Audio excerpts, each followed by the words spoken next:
नमः संस्कृताय मित्रों, कैसे हैं आप सब। मैं डॉक्टर तन्वी सिंह अपने चैनल इटर्नल एडोसेंस क्लासेस पर आप सभी का स्वागत करती हूं। आज हम लेकर आए हैं अर्थशास्त्र का सामान्य परिचय। जैसा कि हम सभी जानते हैं कि कौटिल्य विरचित अर्थशास्त्र राजव्यवस्था, कृषि, न्याय एवं राजनीति पर आधारित एक प्रसिद्ध संस्कृत ग्रंथ है।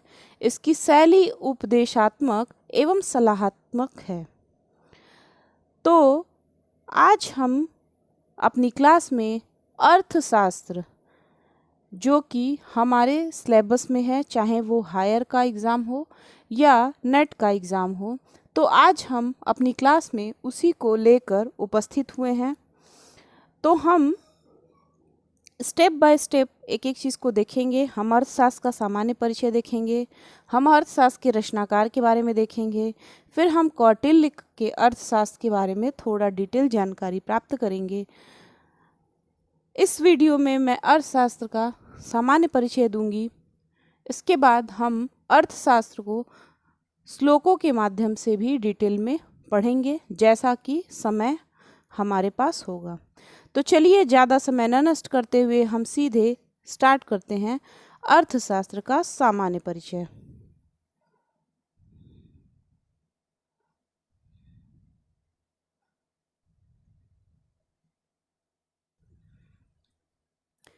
अर्थशास्त्र कौटिल्य या चाणक्य चौथी शती ईस्वी पूर्व द्वारा रचित संस्कृत का एक ग्रंथ है। इसमें राजव्यवस्था, कृषि, न्याय एवं राजनीति आदि के विभिन्न पहलुओं पर विचार किया गया है। अपने तरह का राज्य प्रबंध विषयक यह प्राचीनतम ग्रंथ है। इसकी शैली उपदेशात्मक और सलाहात्मक है। यह प्राचीन भारतीय राजनीति का प्रसिद्ध ग्रंथ है। इसके रचनाकार का व्यक्तिगत नाम विष्णुगुप्त, गोत्रमान कौटिल्य, कुटिल से व्युत्पन्न, और स्थानीय नाम चाणक्य, पिता का नाम चड़क था। अर्थशास्त्र में लेखक का स्पष्ट कथन है। क्या कथन है? एन शास्त्रम न शस्त्रम च नंदराजगता च भू अमर्षेणोद्ध तान्यांशु अमर्षेणोद्ध तान्याशु तेन शास्त्रमीदं कृतम्। इस ग्रंथ की रचना उन आचार्यों ने की जिन्होंने अन्याय तथा कुशासन से क्रुद्ध होकर नंदों के हाथ में गए हुए शस्त्र शास्त्र एवं पृथ्वी का शीघ्रता से उद्धार किया था। चाणक्य सम्राट चंद्रगुप्त मौर्य 321 से 298 के महामंत्री थे। उन्होंने चंद्रगुप्त के प्रशासकीय उपयोग के लिए इस ग्रंथ की रचना की थी। यह मुख्यतः सूत्र शैली में लिखा हुआ है और संस्कृत के सूत्र साहित्य काल और परंपरा में रखा जा सकता है। यह शास्त्र अनावश्यक विस्तार से रहित, समझने में और ग्रहण करने में सरल एवं कौटिल्य द्वारा उन शब्दों में रचा गया है जिनका अर्थ सुनिश्चित हो चुका है। अर्थशास्त्र में समसामयिक राजनीति, अर्थनीति, विधि, समाज नीति तथा धर्मादि पर पर्याप्त प्रकाश पड़ता है। इस विषय के जितने ग्रंथ अभी तक उपलब्ध हैं, उनमें से वास्तविक जीवन का चित्रण करने के कारण यह सबसे अधिक मूल्यवान है। इस शास्त्र के प्रकाश में न केवल धर्म, अर्थ, काम का प्रणयन व पालन होता है, अपितु अधर्म, अनर्थ का शमन होता है। इस ग्रंथ की महत्ता को देखते हुए कई विद्वानों ने इसके पाठ, भाषांतर, व्याख्या और विवेचन पर बड़े परिश्रम के साथ बहुमूल्य कार्य किया है। अब हम देखेंगे अर्थशास्त्र के रचनाकार। इस संबंध में ऐसे विद्वानों की अच्छी खासी संख्या है जो यह मानते हैं कि कौटिल्य अर्थशास्त्र का रचनाकार नहीं था। ऐसे विद्वानों में पाश्चात्य विद्वानों की संख्या अधिक है। कीथ, स्टेन, जॉली आदि ऐसे विद्वान हैं। भारतीय विद्वान आरजी भंडारकर ने भी इसका समर्थन किया है। भंडारकर ने कहा है कि पतंजलि ने महाभाष्य में कौटिल्य का उल्लेख नहीं किया है। अर्थशास्त्र के रचयिता के रूप में कौटिल्य को नहीं मान्यता देने वालों ने अपने मत के समर्थन में निम्नलिखित तर्क दिए हैं। अर्थशास्त्र में मौर्य साम्राज्य पाटलिपुत्र का कहीं कोई जिक्र नहीं मिलता। यदि चंद्रगुप्त का मंत्री कौटिल्य अर्थशास्त्र का रचनाकार होता तो अर्थशास्त्र में उसका कहीं न कहीं उल्लेख जरूर होता। इस संबंध में यह कहा जाता है कि अर्थशास्त्र की विषय वस्तु जिस प्रकार की है उससे यह प्रतीत नहीं होता कि इसका रचनाकार कोई राजनीतिज्ञ होगा। चंद्रगुप्त मौर्य का मंत्री कौटिल्य यदि अर्थशास्त्र का रचनाकार होता तो उसके सूत्र व उक्तियां बड़े राज्यों के संबंध में होती, परंतु अर्थशास्त्र के उद्धरण एवं उक्तियां लघु एवं मध्यम राज्यों के लिए संबोधित है। कौटिल्य का अर्थशास्त्र। आचार्य कौटिल्य का महाव्यक्तित्व एक परंपरागत राजनीतिज्ञ के रूप में मौर्य साम्राज्य के विपुल यश के साथ एक प्राण होकर एक ओर तो भारत के राजनीतिक इतिहास में अपनी कीर्ति कथा को अमर बनाए हुए है, तो दूसरी ओर अपनी अतुलनीय अद्भुत कृति के कारण संस्कृत साहित्य के इतिहास में अपने विषय का एकमात्र विद्वान होने का गौरव उन्हें प्राप्त है। विष्णु पुराण के अनुसार महाभक्त तथा उसके 9 पुत्र 100 वर्ष तक राज्य करेंगे।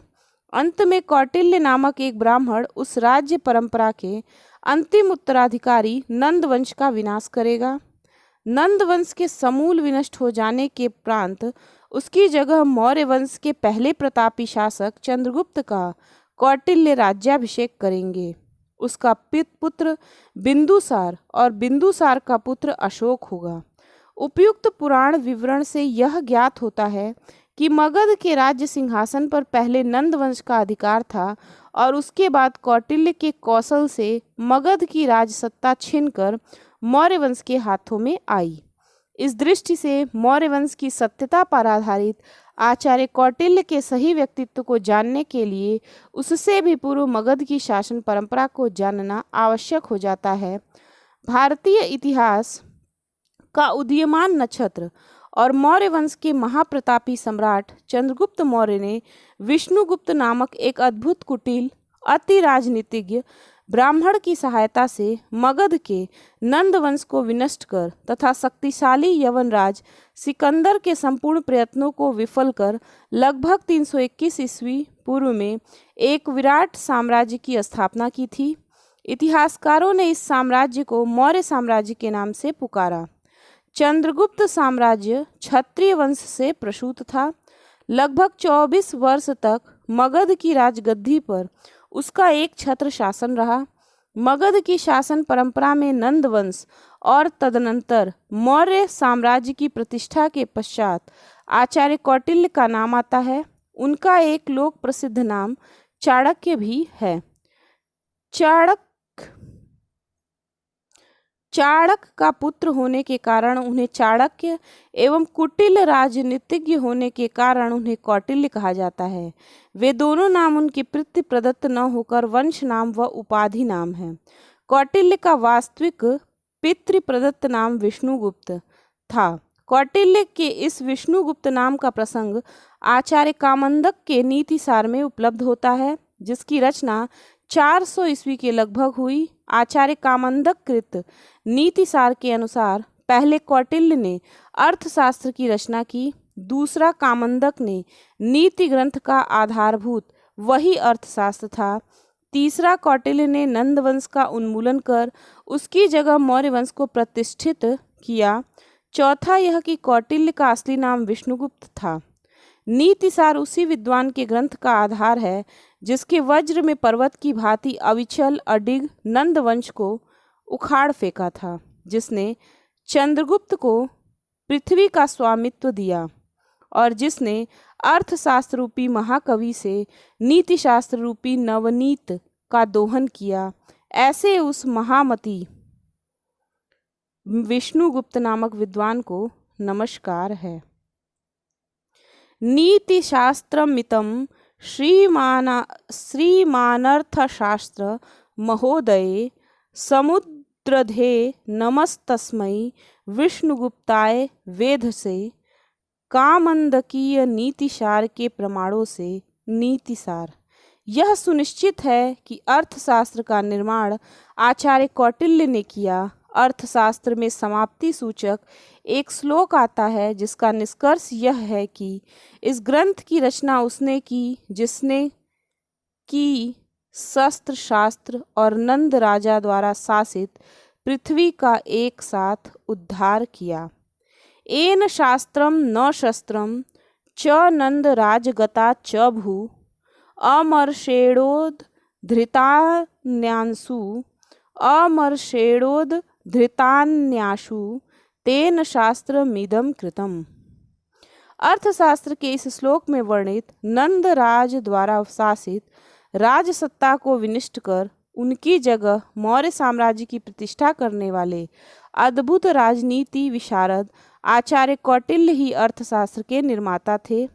पृथ्वी की भांति और उसकी रक्षा के लिए पुरातन आचार्यों ने जितने भी अर्थशास्त्र विषयक ग्रंथों का निर्माण किया, उन सबका सार संकलन प्रस्तुत अर्थशास्त्र की रचना की गई।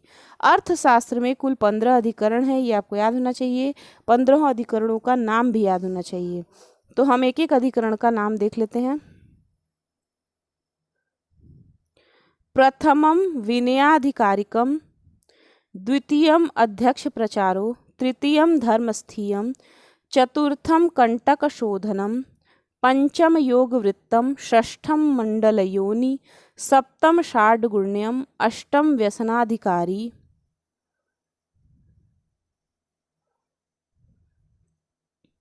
नवम अभियास्यत कर्म, दशम सांगप्रामिकम, एकादशम संघवृत्तम, द्वादशम आबलियसी, त्रयोदशम दुर्ग लंभोपाय, चतुर्दशम औपनिषदम, पंचदशम तंत्र युक्ति। तो आपको ऐसे याद होना चाहिए। विनयाधिकारिक, अध्यक्ष प्रचार, धर्मस्थीयम, कंटक शोधन, योगवृत्त, मंडल योनि, षाड्गुण्य, व्यसनाधिकारी, अभियास्यतक्रम, सांगग्रामिक, संघवृत्तम, आबलियसी, दुर्गलंबोपाय, औपनिषद, तंत्र युक्ति। तो हमारा जो कोर्स है उसके अनुसार प्रथम जो विनयाधिकारिक प्रकरण है वही लिया गया है। तो आपको इतना डिटेल तो पढ़ना पड़ेगा। उसके अलावा कितने अधिकरण है ये याद करना पड़ेगा। और सारे अधिकरणों का नाम कोई भी पूछ सकता है, 5वें का नाम क्या है, 10वें का नाम क्या है। तो ये याद करने के बाद आपको इन 15 में से विनयाधिकारिक जो प्रकरण है इसको पूरा डिटेल में पढ़ना पड़ेगा। इसके अंदर से ही ज़्यादा प्रश्न बनते हैं। तो हम जब अर्थशास्त्र का डिटेल क्लास लेकर आएंगे, जल्द ही लेके आएंगे, तो उसमें हम उन सारी चीज़ों को भी पढ़ेंगे। मतलब जो पहला वाला विनयाधिकारिक प्रकरण है उसको भी पढ़ेंगे। तो ये सारी चीज़ें आप देख लीजिएगा, इसको दिमाग में बैठा के चलेंगे तो आगे चीज़ों को पढ़ना बहुत ही आसान होगा। तो चलिए मिलते हैं अगली क्लास में अगली वीडियो के साथ। तब तक के लिए नमः संस्कृताय, धन्यवाद।